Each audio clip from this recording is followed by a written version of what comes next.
কেবলমাত্র উড পেন্সিলের সাহায্যে কীভাবে লর্ড বুদ্ধের পোর্ট্রেট ড্রয়িং করা যায় তা তোমাদের স্টেপ বাই স্টেপ দেখাবো। এই ভিডিওতে তোমাদেরকে কিছু টুলসের ব্যবহার দেখাবো, যেগুলি ব্যবহার করে রিয়েলিস্টিক পোর্ট্রেট ড্রয়িং করা যায়। তাই রেখা দেয়া একাডেমি চ্যানেলের পক্ষ থেকে সকল দর্শক বন্ধুকে আবার স্বাগত। যারা ইতিমধ্যে আমাদের চ্যানেলটি সাবস্ক্রাইব করে রেখেছো তাদেরকে অসংখ্য ধন্যবাদ। যারা এখনও পর্যন্ত আমাদের চ্যানেলটি সাবস্ক্রাইব করনি তারা অবশ্যই চ্যানেলটা সাবস্ক্রাইব করে বেল আইকনটা প্রেস করে রাখবে, তাহলে সবার আগে তোমাদের কাছে নতুন নতুন ভিডিওর নোটিফিকেশন পৌঁছে যাবে। তোমাদের কাছে আবার অনুরোধ রইল, ভিডিওটা না টেনে অবশ্যই প্রথম থেকে শেষ পর্যন্ত দেখবে, না হলে তোমাদের অনেক কিছুই শেখার ও জানার বাকি রয়ে যাবে। তোমাদের আগেও বলেছি, আবার বলছি, এই ভিডিওতে এমন কিছু টুলস আমি ব্যবহার করব যেগুলো তোমরা ব্যবহার করলে তোমরাও যে কোনো পোর্ট্রেট খুব সুন্দর আঁকতে পারবে। যে কোনো পোর্ট্রেট আঁকতে গেলে প্রথমে তোমরা এই সিম্পল উড পেন্সিলের সাহায্যে এই রকমভাবে লাইনগুলো টেনে নেবে, চোখের লাইন, ভুরুর লাইন, নাকের লাইন, তাহলে খুব সুন্দর এবং সহজেই চোখ, নাক এবং ঠোঁট আঁকতে পারবে। তারপরে ধীরে ধীরে ওই লাইনগুলোকে বস করে তোমরা ভ্রু, তারপরে চোখ, তারপরে নাক, তারপরে ঠোঁট এঁকে নেবে।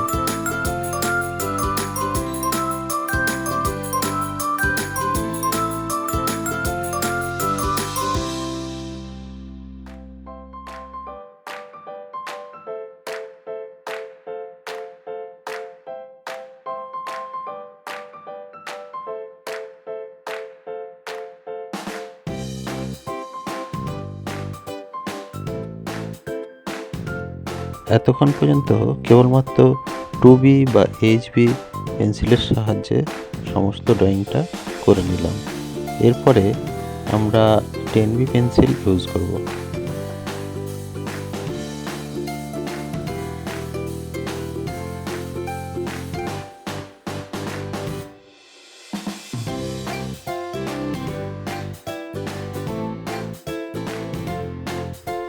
এরপর স্টাম্পেড ব্লেন্ডারের সাহায্যে ছবিটিকে ব্লেন্ড করতে হবে।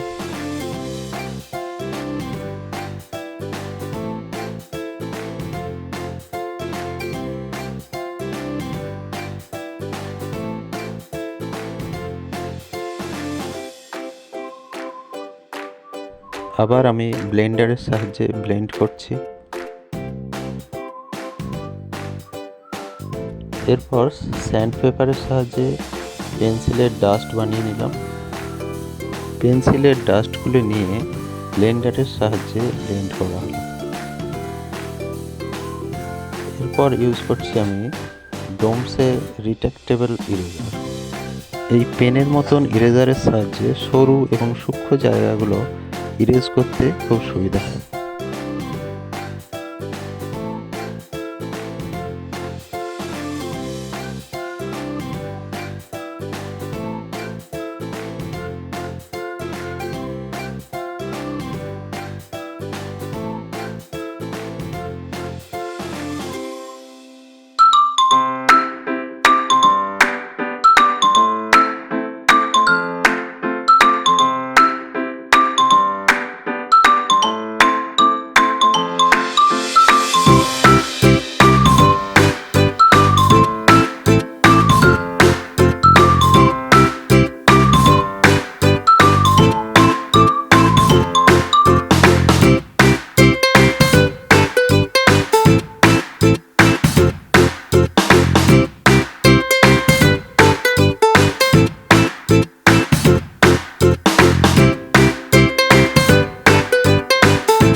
ভিডিওটা শেষ পর্যন্ত দেখার জন্য সকলকে অসংখ্য ধন্যবাদ।